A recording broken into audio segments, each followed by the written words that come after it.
자동차 과태료 고액 체납이 여전해 강력한 대책이 필요한 상황입니다.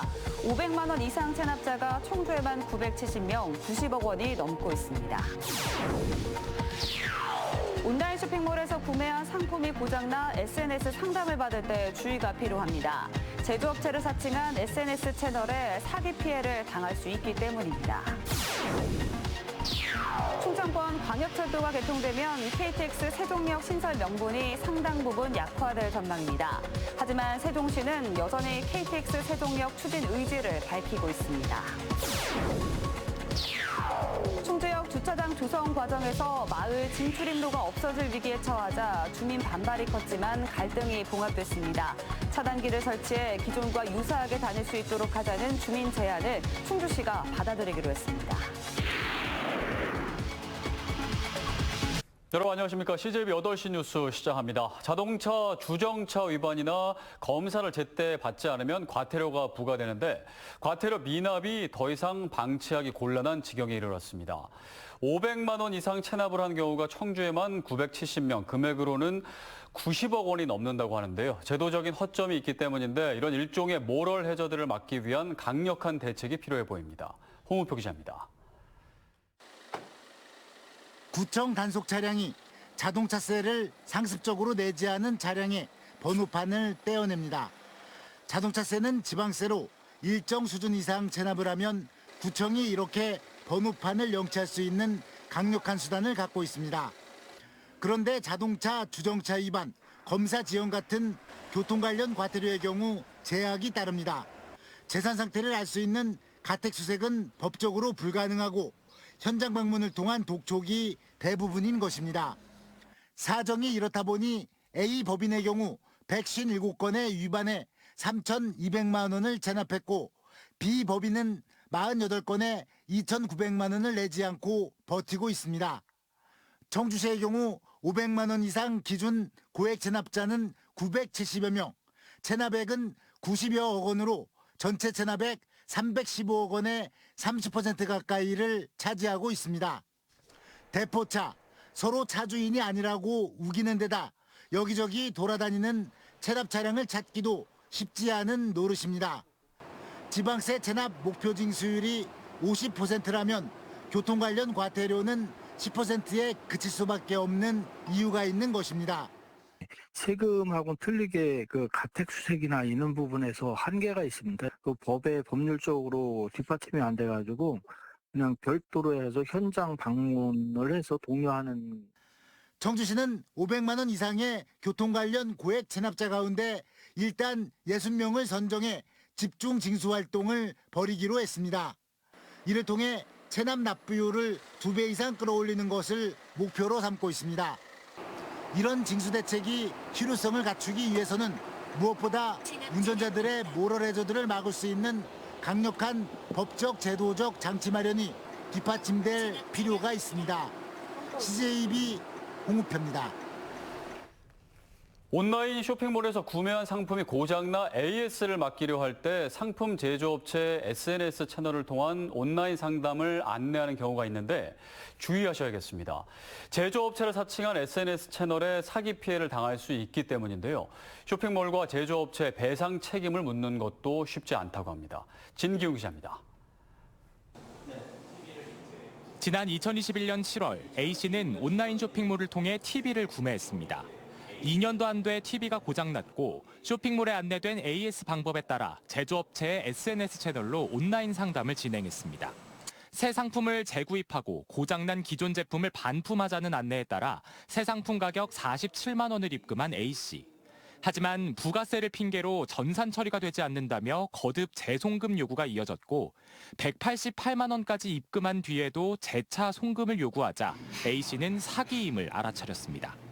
저는 당연히 그게 진짜 AS 상담 센터인지 알고 있었던 거죠. 그게 그대로 있는 매뉴얼대로 해가지고 진행을 했다가 이런 사건이 일어나고 온라인 쇼핑몰에도 제조업체에도 배상 책임을 물었지만 불가능하다는 답만 돌아왔습니다. A씨가 피해를 당한 뒤에야 쇼핑몰에는 해당 제조업체의 SNS 사칭 피해 주의 문구가 추가됐습니다. 이제 그 사이트가 보면은 그 사칭 주의라고 뜨거든요. 그럼 그게 소유급 외양간 고치는 거잖아요. 소비자들은 대형 플랫폼에 거의 100% 신뢰를 하지 신뢰 안 하면 누가 그 돈을 주고 구입을 하고 삽니까? 근데 그 대형 플랫폼조차에서도 그런 대응을 했다라는 거에 대해 굉장히 실망스럽고 온라인 쇼핑몰과 제조업체로부터 손해액을 받아내는 것도 여의치가 않습니다. 오픈 플랫폼의 특성상 누구나 계정을 쉽게 만들고 없앨 수 있기 때문에 쇼핑몰과 제조업체의 사칭 계정에 대한 관리 책임과 사칭 계정으로 인한 손해와의 인과관계를 입증하는 것 자체가 쉽지 않기 때문입니다. 오픈 플랫폼은 오늘도 만들 수 있고요. 관리할 때 사라졌다가 내일 다시 또 만들 수 있기 때문에 이게 수시로 관리 감독할 때는 한계가 있습니다. 손해에 대한 인과관계를 입증하는 데 굉장히 법적 한계가 있습니다. 때문에 비즈니스 계정 인증 마크 여부 등 공식 채널인지를 확인하는 게 좋고 개인 계좌를 이용하자는 등 수상한 점이 발견되면 즉시 대화를 중단해야 합니다. CJB 진기훈입니다. 충북교육청 냉난방기 납품비리 의혹을 수사 중인 충북경찰청 반부패 경제범죄수사대가 지난 16일 납품업체 사무실을 압수수색했습니다. 또 관련자 휴대전화도 압수해 통화 내역을 분석하고 있습니다. 이번 수사는 에너지 소비 효율 1등급 제품이 3, 4등급 저가 제품으로 교체돼 교육기관에 부정 납품됐다는 의혹에 대해 도교육청이 전수조사를 벌여 267대가 이에 해당한다며 업체와 관련 공무원을 수사 의뢰하면서 본격화됐습니다. 경찰은 공무원의 수뢰 여부도 함께 수사할 방침입니다. 국민의힘 충북도당은 도내 8개 당원협의회 소속 당원들이 참여한 가운데 민주당 규탄 피켓 시위를 벌였습니다.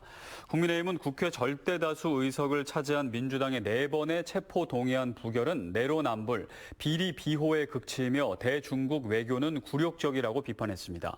한편 민주당은 내일 국회에서 충청권 시도당 위원장이 참여하는 정책협의회를 열고 윤석열 정부의 충청권 정책을 비판할 계획입니다. 충청북도가 6개 대학병원을 중심으로 전국 규모의 임상 데이터 공동 운영 인프라를 구축했습니다. 양질의 의료 데이터를 제공할 허브로 바이오 헬스 산업의 선도적인 역할을 할 것으로 기대를 모으고 있습니다. 안정원 기자가 보도합니다. 제약회사가 신약 개발을 위해선 다양한 임상시험과 환자별 데이터가 필요합니다. 하지만 의료 데이터는 주로 1등급, 상급 종합병원에 집중돼 있고 맞춤형 정보를 확보하기도 쉽지 않았습니다. 개인정보를 삭제하고 임상시험에 필요한 그리고 신약 개발에 필요한 정보만을 얻기는 되게 힘들었거든요. 규제적인 영향 때문에 그렇고 개인정보법에 의해서도. 충청북도와 충북대학교 병원이 충북형 바이오 헬스 산업 스마트 데이터 플랫폼을 구축했습니다. 충북대병원을 중심으로 임상 데이터 활용에 협력하기로 한 곳은 건국대 등 수도권과 지방대학병원까지 6곳. 국내 최초이자 최대 규모의 컨소시엄입니다. 차후로 병원을 4개에서 5개 정도 더 추가로 구축할 예정이고요. 규모로 따지면 현재 5,000 병상 규모에서 한 8,000 병상 규모로 커질 예정입니다. 총 사업비 45억 원, 3년의 준비 기간을 거쳐 구축한 바이오 빅데이터 플랫폼은 블록체인 기술을 활용해 규제 절차에 부합하도록 했고 수요자가 요구하는 데이터를 선별할 수 있어 맞춤형 정보 제공이 가능합니다. 공공 기반의 유저들이나 또는 기업들이 사용하고자 할 때 그 필요한 부분에 대해서 즉각적으로 대응해주는 프로세스를 같이 갖췄다고 합니다. 전국 규모의 임상 데이터 인프라를 갖추게 된 충청북도는 청주, 오송이 바이오 산업의 선도 지역으로 거듭날 것으로 기대하고 있습니다. 지금 앞으로 진행하는 K바이오 스퀘어의 중요한 그런 근거라고 할까 그런 출발점이 된다고 생각합니다. 충북형 바이오 헬스 산업 스마트 데이터 플랫폼은 내년 상반기 상용화될 전망입니다. CJB 안정은입니다. 기획재정부의 예비타당성 조사 대상에 오른 충청권 광역철도가 개통되면 세종에서 청주 오송역까지 접근성이 한층 강화되는데요. 세종과 오송역 구간은 현재 간선 급행버스 체계 BRT도 운행되고 있습니다. 이럴 경우 세종시가 추진하고 있는 KTX 세종역 신설의 명분도 상당 부분 사라질 전망인데 세종시는 여전히 포기 불가 입장입니다. 조용관 기자입니다. 충청권 광역철도는 대전 반석역과 세종 정부청사, 조치원, 오송역과 청주공항을 잇게 됩니다. 세종 정부청사에서는 오송역에 내려서 KTX로 환승해 서울로 갈 수 있습니다. 현재 세종과 오송역 간에는 10분에 한 대꼴로 BRT 버스도 운행되고 있습니다. 또 예정대로라면 오는 2025년 말 세종에서 출발해 1시간 10분 뒤 서울에 도착하는 고속도로도 개통됩니다. 세종과 KTX 오송역을 연결하는 대중교통수단이 기존 BRT에서 광역철도로 확대되고 서울 세종 고속도로가 뚫리게 되면서 KTX 세종역 신설의 명분은 상당 부분 약화될 전망입니다. 여기에 2028년 평택 오송 간 이 복선화 사업이 완료되면 오송역의 KTX 정차 횟수는 지금보다 2배가량 늘게 돼 이용 편의성도 크게 개선됩니다.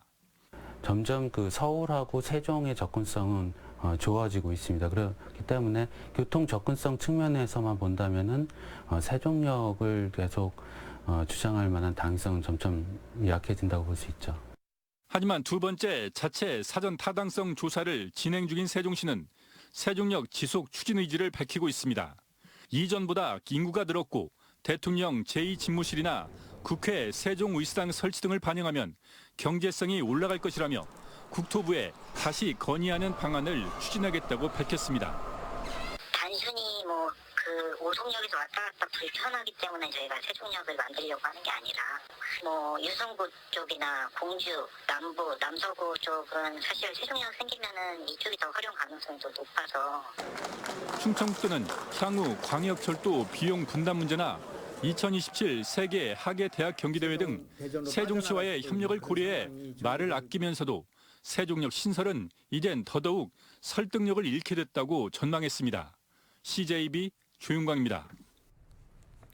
충청북도가 민선 8기 2년차를 맞아 도내 저발전 지역에 대한 투자를 확대합니다. 도는 보은과 옥천, 영동, 증평, 괴산, 제천과 단양 등 도내 저발전 지역에 대해 벤처와 소프트웨어, 미래 신산업 중심의 투자 유치를 확대하고 도의 투자 보조금 분담률도 기존 30 내지 40%에서 10%를 상향하기로 했습니다. 또 1조 2천억 원을 들여 모두 9곳에 673만 제곱미터 규모의 산업단지를 추가로 조성할 계획입니다. 충청북도와 도교육청은 오늘 지역 학교 복합시설 구축 사업의 성공적 추진을 위한 업무 협약을 체결했습니다. 학교 복합시설은 학생과 지역 주민이 희망하는 다양한 교육, 문화, 체육 공간을 조성해 지역사회의 통합 구심점을 만드는 것으로 교육부가 건립을 지원합니다. 양 기관은 매년 40개씩 2027년까지 200개 사업을 지원할 계획입니다. 충주역에 주차장을 조성하면서 40년 넘게 쓰던 마을 진출입로가 없어질 위기에 처하자 주민들이 반발하고 있다는 소식 전해드렸는데요. 주차장에 차단기를 설치해 기존과 유사하게 다닐 수 있게 하자는 주민의 제안을 충주시가 받아들이면서 최근 갈등이 봉합됐습니다. 박원 기자입니다. 충주시는 충주역 신설공사에 맞춰 기존에 있던 마을 진출입로를 주차장으로 편입하는 대신 6m 너비의 우회도로를 만들기로 계획했습니다. 당시 주민 설명회에서 충분한 설명이 이뤄졌다고 생각했고 지난해 10월부터 주차장 공사를 시작했습니다. 하지만 공정률을 단 20%만 남겨둔 상황에서 주민들이 기존 도로를 없애는 건 안 된다며 반발하기 시작했습니다. 이걸 없앤다 얘기를 하지 않았거든요. 이걸 없앤다 했으면 국민들이 그 당시에 바로 안 됩니다 이렇게 말했겠죠. 주민들은 제안했습니다. 주차장 입구에 차단기를 설치하고 농기계와 마을 차량은 미리 등록해 회차할 수 있게 만들자는 의견을 냈습니다. 하방마을도 살고 충주시도 사는 대안이 분명히 있었다. 그것이 바로 차단기 방식이다. 결국 충주시가 이를 받아들이기로 했습니다. 에스컬레이터 등 시설물에 대한 안전평가, 이른바 BF 인증을 마치려면 빨리 완공해야 하고 주민 의견까지 수렴하는 최선의 선택이었습니다. 당초 300개의 주차면을 조성하려다가 주민 의견을 반영하여 11개를 줄여 주민 통행로를 넓히고 조례를 통해 회차 시간을 10분에서 30분으로 늘려 편의를 높일 계획입니다. 하지만 사업 추진 과정에서 주민과의 대화가 부족했다는 것은 곱씹어볼 대목입니다. CJB 박원입니다.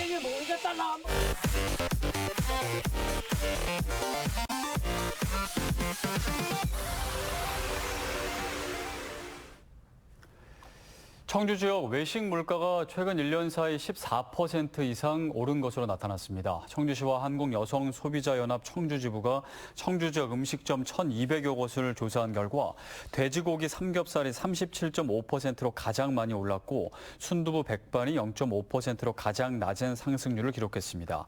지역별로는 청주 지역 4개 구 중 상당구의 평균 외식 물가가 가장 높았습니다. 청주시와 청주복지재단 충청에너지서비스는 오늘 복지 사각지대 위기가구 발굴 지원을 위한 업무 협약을 체결했습니다. 협약에 따라 도시가스 안전 매니저는 검침 과정에서 위기가구를 발견했을 때 행정복지센터나 청주복지재단에 의뢰하고 시는 읍면동 통합사례 관리를 통해 대상자를 지원할 계획입니다. 폭염이 기승을 부린 오늘 청주 성완동에서 어르신들을 위한 경로잔치가 열렸습니다. 오늘 경로잔치를 마련한 성완동 남녀 새마을 지도자들은 지역 어르신들을 초청해 올 여름을 건강하게 이겨내라는 소망을 담아 삼계탕 200명분을 조리해 대접했습니다. 또 노래교실 강사와 부녀회의 댄스 공연 등 어르신들께 즐거운 시간을 선사했습니다. 제천농민회 봉양지회 회원들이 봉양농협 앞에서 기자회견을 열고 봉양 지역 내 소금 대란이 발생했다며 조합장 퇴진을 요구했습니다. 이들은 전국적인 소금 품귀 현상이 나타나고 있는 상황에서 지인에게는 소금을 수십 포씩 판매했지만 정작 조합원에게는 알리지 않는 등 우롱 행위를 이어가고 있다며 사퇴를 촉구했습니다. 충북을 대표하는 대형 도립도서관 건립 계획이 난항을 겪으면서 무산될 가능성이 커지고 있습니다. 충청북도는 도교육청으로부터 400억 원을 투자받아 총 800억 원 규모의 도립도서관을 청주 밀레니엄타운 부지에 신설할 계획이었지만 도교육청은 지자체 사업에 예산을 투입할 근거 규정이 없다는 입장입니다. 이에 따라 도립도서관 건립 사업은 기존 건물 재활용 등 완전히 새로운 방향에서 모색될 전망입니다. 내년 4월 22대 총선을 앞두고 도내 국회의원 8명이 527건의 법안을 대표 발의한 것으로 나타났습니다. 국회 정보 시스템에 따르면 지난 16일까지 이종배 의원은 가장 많은 133건을 발의했고 이모선 96건, 도종환 66건, 이장섭 59건, 정우택 54건, 엄태영 45건, 변재일 의원과 박덕흠 의원은 각각 37건을 대표 발의했습니다. 이 중 78%에 해당하는 법안이 국회에 계류 중인 가운데 19대 국회부터 문체위를 떠나지 않은 도종환 의원의 법안 가결률이 18.7%로 가장 높았습니다. 충청북도가 오는 25일까지 충북도 새 얼굴 디자인 선호도 조사를 실시합니다. 충북을 상징할 새 이미지인 CI를 25년 만에 개발하기 위한 것으로 브랜드위원회를 통해 선정한 4가지 후보와는 도 홈페이지와 청주 성안길 등에서 온 오프라인으로 투표가 실시됩니다. 도는 선호도 조사 결과를 토대로 최종안을 확정해 다음 달 3일 선포할 계획입니다. 오늘 오전 11시 10분쯤 옥천군 동이면 경부고속도로 상행선에서 4.5톤 화물차가 앞서가던 트레일러를 들이받은 뒤 뒤따라오던 승용차도 화물차를 추돌했습니다. 이 사고로 승용차에 타 있던 50대 운전자 A씨가 병원으로 옮겨졌지만 숨졌습니다. 경찰은 블랙박스 등을 확보해 사고 경위를 조사하고 있습니다. 보훈군이 노인 일자리 창출 우수기업 인증제에 참여할 기업을 오늘 30일까지 모집합니다. 노인 일자리 창출 우수기업 인증제는 민간 분야 노인 일자리 창출을 위해 지난 2014년부터 충청북도에서 시행하고 있는 제도로 만 60세 이상 노인을 5% 이상 고용하는 기업에 중소기업 정책자금 등 다양한 인센티브가 제공됩니다. 청주지방법원은 분실된 가스총을 당국의 허가 없이 4년간 소지하고 이를 이용해 강도행각까지 벌인 71살 A씨에게 징역 3년을 선고하고 치료 감호를 명령했습니다. A씨는 지난해 11월 청주의 한 상점에 몰래 들어가 음식물을 훔쳐먹다 상점 주인에게 발각되자 가스총을 3차례 발사한 혐의로 재판에 넘겨졌으며 조사 결과 지난 2018년 옥천에서 분실 신고가 접수된 가스총을 우연히 습득하고도 당국의 허가 없이 4년간 소지한 것으로 드러났습니다.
네, 앞서 제조업체를 사칭한 SNS 고장 상담으로 사기를 당한 피해 사례 전해드렸는데요.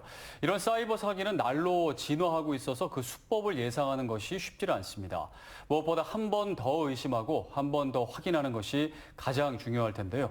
동시에 당국의 철저한 방지책 마련도 뒤따라야겠습니다. 이상으로 CJB 8시 뉴스를 모두 마칩니다. 시청해주신 여러분 고맙습니다.